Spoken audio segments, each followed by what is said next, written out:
Chapter 6 What Price Weddings? Part 1. Late in August of that summer, Pat began to go to school. The first day was very dreadful, almost as dreadful as that day the year before when she had watched Sydney start to school without her. They had never been separated before.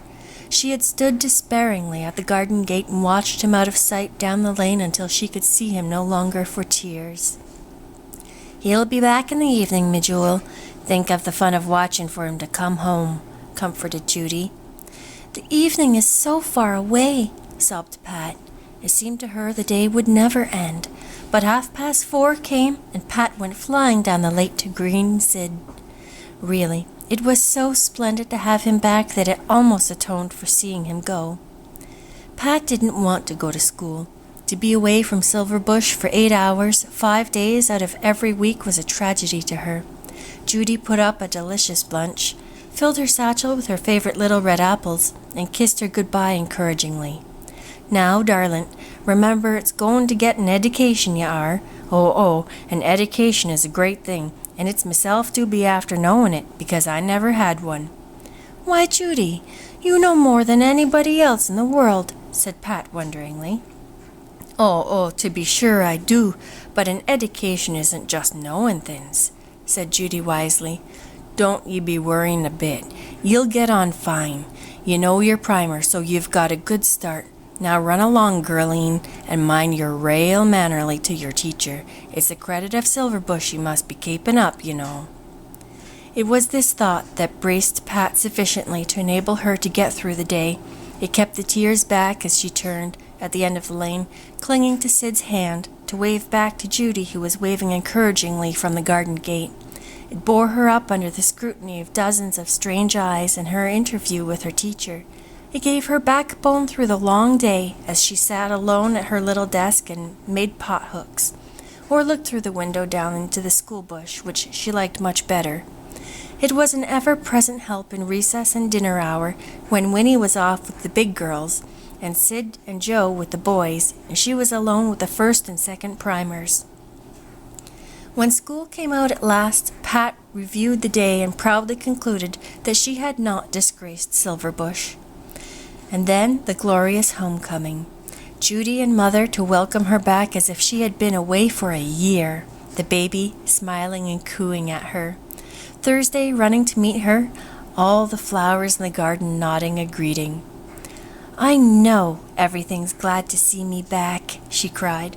Really, it was enough to make one willing to go away just to have the delight of coming back, and then the fun of telling Judy all that had happened in school.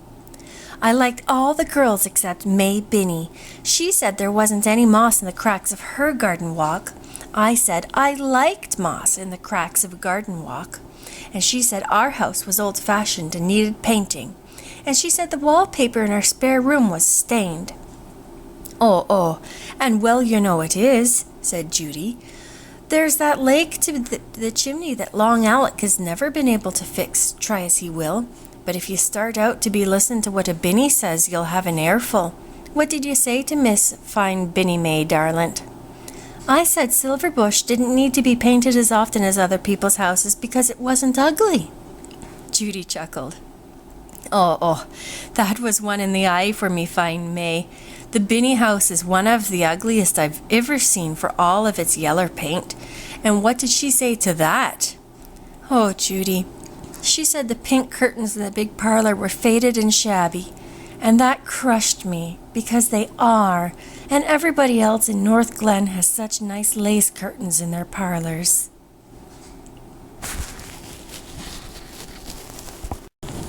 Part 2.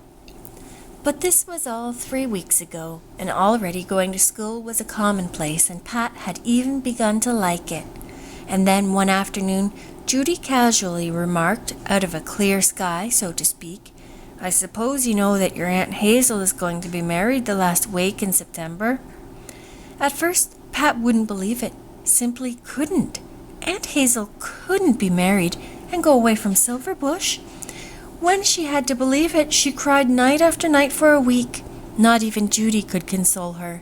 Not even the memory of Weeping Willie shame her. Sure, and it's your time your Aunt Hazel was married if she don't be intending to be an old maid. Aunt Barbara and Aunt Edith are old maids, and they're happy, sobbed Pat. Oh, 2 old maids is enough for one family, and your Aunt Hazel is right to be married. Sure, and it's kind of hard world for women at the best. I'm not saying but what we'll miss her. She'll always had a little knack of making people happy, but it's time she made her choice. It's never been man crazy. Her worst enemy couldn't say that of her. But she's been a bit of a flirt in her day, and there's been a time or two I was afraid she was going to take up with a crooked stick.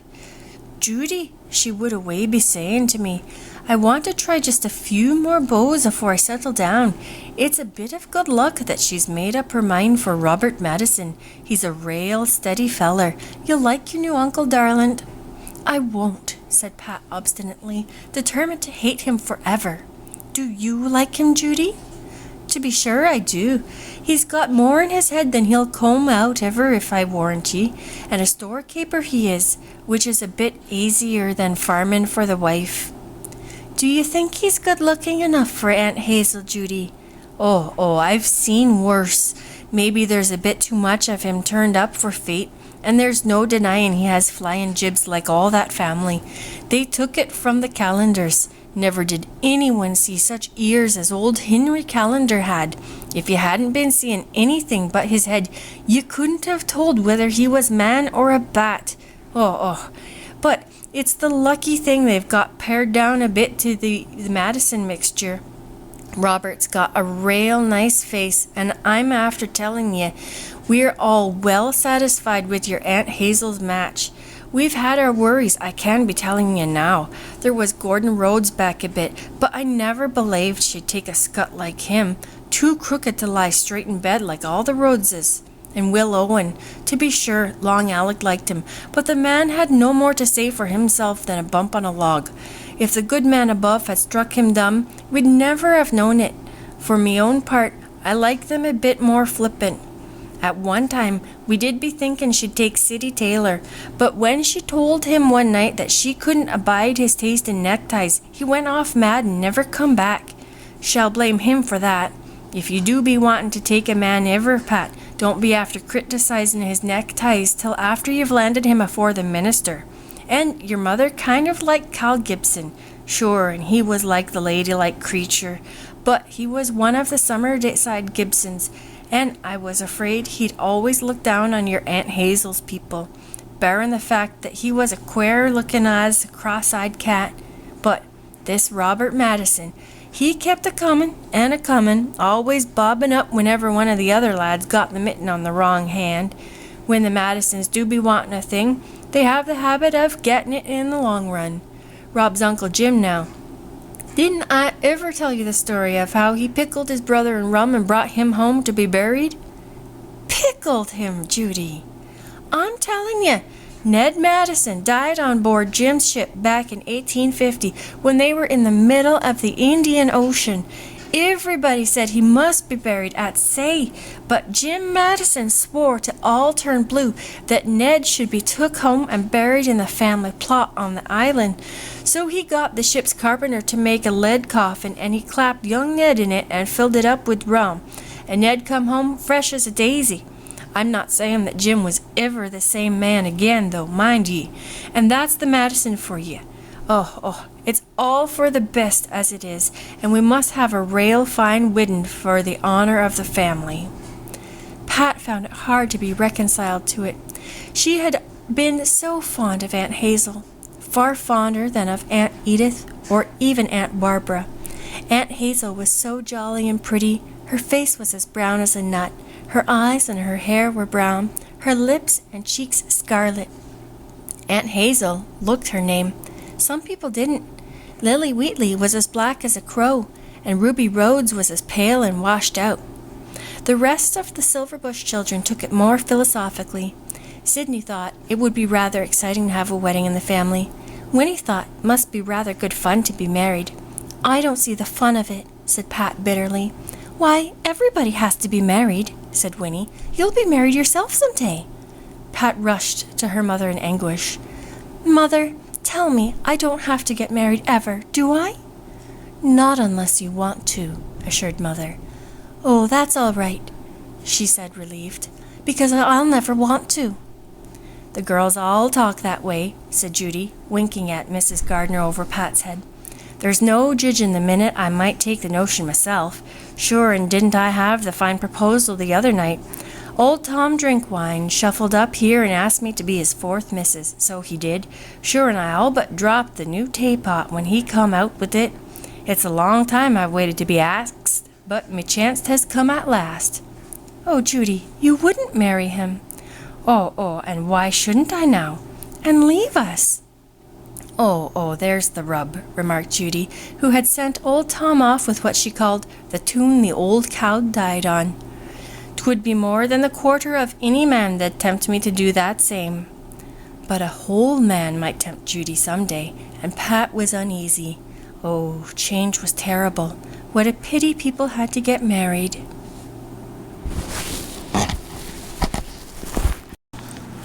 Part 3. The wedding's to be the last week of September, D.V., Judy told her one day. Pat winced. She knew it must be, but to have it announced in this indifferent fashion was anguish. What does D.V. mean, Judy? Oh, it means if the good man above is willing. And what if he isn't willing, Judy? Then it would never happen, me jewel. Pat wondered if she prayed to God not to be willing, if it would do any good. What would happen if you prayed for a wicked thing, Judy? Oh, you might get it, said Judy, so eerily that Pat was terrified and decided that it was wiser to take no risks. Eventually, she became resigned to it. She found herself quite important in school because of her aunt was going to be married, and there was a pleasant air of excitement about Silverbush, which deepened as the days went by. Little was talked of but the wedding preparations. The old barn cat had what Judy called a clutch of kittens, and nobody was excited over it except Pat, but it was nice to have a bit of a secret. Only she and the barn cat knew where the kittens were. She would not tell until they were too old to drown. Somehow, most of the spring kittens had vanished in some mysterious fashion which Pat never could fathom. Only Tuesday and Thursday were left, and Tuesday was promised to Aunt Hazel. So the new kittens were warmly welcomed, but finding names for them had to be left until the wedding was over because Pat couldn't get anyone interested in it just now. The poet's room was repapered, much to her joy, though she was sorry to see the old paper torn off, and when Mother brought home new cobwebby lace curtains for the big parlor, Pat began to think a wedding had its good points. But she was very rebellious when her room was repapered too. She loved the old paper, with its red and green parrots that had been there ever since she could remember. She had never been without a secret hope that they might come alive sometime. I don't see why my room has to be repapered, even if Aunt Hazel is going to be married, she sobbed. Listen to Raisin now, darlint, argued Judy. Sure, and on the wedding day the place'll be full of quality. All your grand relations from town and Nova Scotia will be here, and the Madisons from New Brunswick. Millionaires, they do be saying. And some of them will have to be putting their wraps in your room. You wouldn't want them to be seeing old, faded wallpaper, would ye now? No, Pat wouldn't want that. And I've told your mother ye must be allowed to pick the new paper yourself. Sure, and there do be a pattern of bluebells at the store that you love. So cheer up and help me with the silver polishing. Every piece in the house must be rubbed up for the grand event. Sure, and we haven't had a wedding at Silverbush for 20 years. It do be too much like heaven, that, with neither marrying nor giving in marriage. The last was when your Aunt Christine got her man. Sure, and I hope your Aunt Hazel won't have the mischance to her wedding veil that the poor little Chrissy had. Why? What happened to it, Judy? Oh, what happened to it, says she. It had a cap of rose point that your great-great-grandmother brought from the old country wid her. 'Twas the elegant thing, and they had it lying in state on the bed in the poet's room. But when they went in to get it, me jewel, well, there was a little dog here at Silverbush then, and the little spalpeen had got into the room unbeknownst, and he had chewed and slobbered the veil and the lace cap till you couldn't tell where one left off and the other begun. Poor little Chrissy cried that pitiful. Small blame to her. Oh, Judy, what did they do? Do, is it? Sure they could do nothing, and they did it. Poor Chrissy had to be married without her veil, sobbing all through the ceremony. A great scandal made, I'm telling ye. It's myself that will kape the key of the poet's room this time, and if I catch that Snicklefritz prowling about the house, it's myself that'll pull a tin ear on the dog, if Joe takes a fit over it. And now, when ye have finished this lot of silver, ye'll come out to the old part and help me pick the damsons. Sure, and I'm going to do up a big crock of baked damsons for your Aunt Hazel. Hasn't she always said there was nobody could bake damsons like old Judy Plum? More betoken of me name, perhaps. Oh, hurry with the silver, Judy. Pat loved picking damsons with Judy, and the green gauges, and the gold gauges, and the big purple-red egg plums. Oh, I'm never in a hurry, me jewel. There's all the time in the world, and after that there's eternity. There's loads and lashins of work for your Aunt Hazel is to have the proper wedding, but it'll all be done decently and in order. Part 4. Pat couldn't help feeling pleasantly excited when she found that she was to be Aunt Hazel's flower girl, but she felt so sorry for Winnie, who was too old to be a flower girl and not old enough to be a bridesmaid, that it almost spoilt her own pleasure. Aunt Hazel was to have 2 bridesmaids, and all were to be dressed in green, much to Judy's horror, who declared green was unlucky for weddings. There was a wedding once in the old country, and the bridesmaids wore green, and the fairies were that mad they put a curse on the house, that they did. How did they curse it, Judy? I'm telling you, there was never to be any more laughter in that house, never again. That's a terrible curse. Think of a house with no laughter in it. And wasn't there ever any, Judy? Never a bit. Plenty of whopping, but no laughing. 'Twas a sorrowful place. Pat felt a little uneasy. What if there were never to be any more laughter at Silverbush? Father's gentle chuckles and Uncle Tom's hearty booms, Winnie's silvery trills, Judy's broad mirth, but her dress was so pretty, a misty spring green crepe with smocked yoke and a cluster of dear pink rosebuds on the shoulder, and a shirred green hat with roses on the brim. Pat had to revel in it, curse or no curse. She did not realize, as Judy did, that the green made her pale, tanned little face paler and browner. Pat, as yet, had no spark of vanity. The dress itself was everything. The wedding was to be in the afternoon, and the nuptial ceremony, as Winnie, who was a 10-year-old Mrs. Malaprop, called it, was to be in the old grey stone church at South Glen, which all the Gardiners had attended from time immemorial. Judy thought this a modern innovation. Sure, and in the old days at Silverbush they used to be married in the evening and dance the night away, but they didn't go stravaging off on these fine honeymoon trips then. And they went home and settled down to their business. 'Tis the times that have changed, and not for the better, I do be thinking. It used to be only the Episcopalians was married in church. Sure, and it's never been a Presbyterian custom at all. Are you a Presbyterian, Judy? Pat was suddenly curious. She had never thought about Judy's religion. Judy went to the South Glen church with them on Sundays, but would never sit in the Gardiner pew. Always up in the gallery, where she could see everything, Uncle Tom said. I'm Presbyterian as much as an Irish body can be, said Judy cautiously.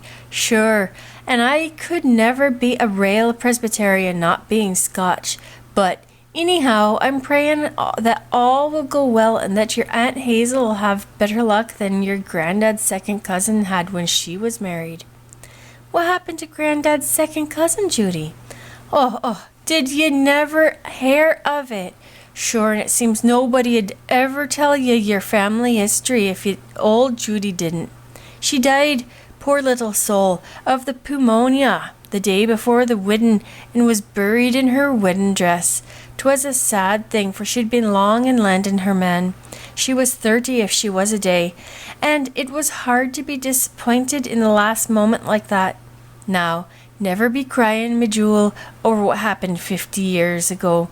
She'd likely be dead anyhow by this time, and maybe she was spared a lot of trouble, for the groom was a wild felly enough, and was only taking her for her bit of money. Folks said, "Here, give me a spell stirring this cake, and don't be picking the plums out of it to ate."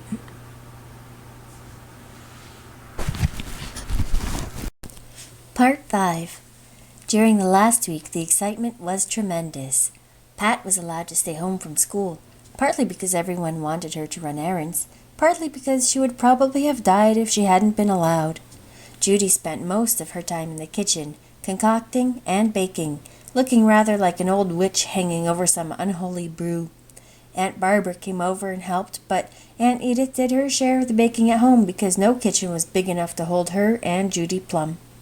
Aunt Hazel made the creams, and Mother the sparkling red jellies. That was all Mother was allowed to do. It was thought she had enough work looking after Cuddles, as the baby was called by everyone in spite of all the pother about the name. Mother, so Judy Plum told Pat, had never been quite the same since that bad headache the night Cuddles was found in the parsley bed, and they must be taking care of her. Pat beat eggs and stirred innumerable cakes, taking turns with Sid in eating the savory scrapings from the bowls. The house was full of delicious smells from morning till night, and everywhere it was, "Pat, come here," and "Pat, run there," till she was fairly bewildered. "Easy now," remonstrated Judy. "Make your head and save your heels, darlin'. 'Tis a great lesson to learn. Everything'll sort itself out in God's good time. They do be imposing on ye a bit, but Judy'll see ye not put too much upon. Sure, and I don't see how we'd ever get your Aunt Hazel married without ye."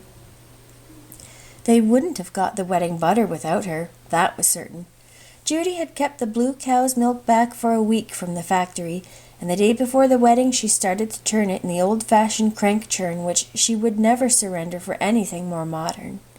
Judy churned and churned until Pat, going down into the cool, cobwebby cellar in mid-forenoon, found her, clear and distracted. "The cream's bewitched," said Judy in despair. "Me arms are fit to drop off at the roots, and never a sign of butter yet." It was not to be thought of that Mother should churn, and Aunt Hazel was busy with 100 things. Dad was sent for from the barn and agreed to have a whirl at it, but after churning briskly for half an hour he gave it up as a bad job. "You may as well give the cream to the pigs, Judy," he said. "We'll have to buy the butter at the store." This was absolute disgrace for Judy. To buy the butter from the store, and only the good man above knowing who made it. She went to get the dinner, feeling that the green wedding was at the bottom of it. Pat slipped off the apple barrel where she had been squatted, and began to churn. It was great fun. She'd always wanted to churn, and Judy would never let her, because if the cream were churned too slow or too fast, the butter would be too hard or too soft. But now it didn't matter, and she could churn to her heart's content. Splash, splash, splash, flop, flop, flop, thud, thud, thud, swish, swish, swish. The business of turning the crank had grown gradually harder, and Pat had just decided that for once in her life she had got all the churning she wanted when it suddenly grew lighter, and Judy came down to call her for dinner. "I've churned till I'm all in a sweat, Judy." Judy was horrified. "A sweat, is it? Never be using such a word, girleen. Remember, the binnies may sweat, but the gardeners perspire. And now I suppose I'll have to be giving the cream to the pigs. 'Tis a burning shame that it is, the blue cow's cream and all, and bought butter for a silver bush wedding. But what would ye expect wid green dresses? I'm asking ye. Anyone might have known." Judy had lifted the cover from the churn, and her eyes nearly popped out of her head. "If the darlint hasn't brought the butter, here it is, floating round in the buttermilk, as good butter as was ever churned, and wid her little 7-year-old arms, when neither myself nor Long Alec could come be it. Oh, just let me be after telling the whole family of it. Possibly, Pat had never had such another moment of triumph in her whole life.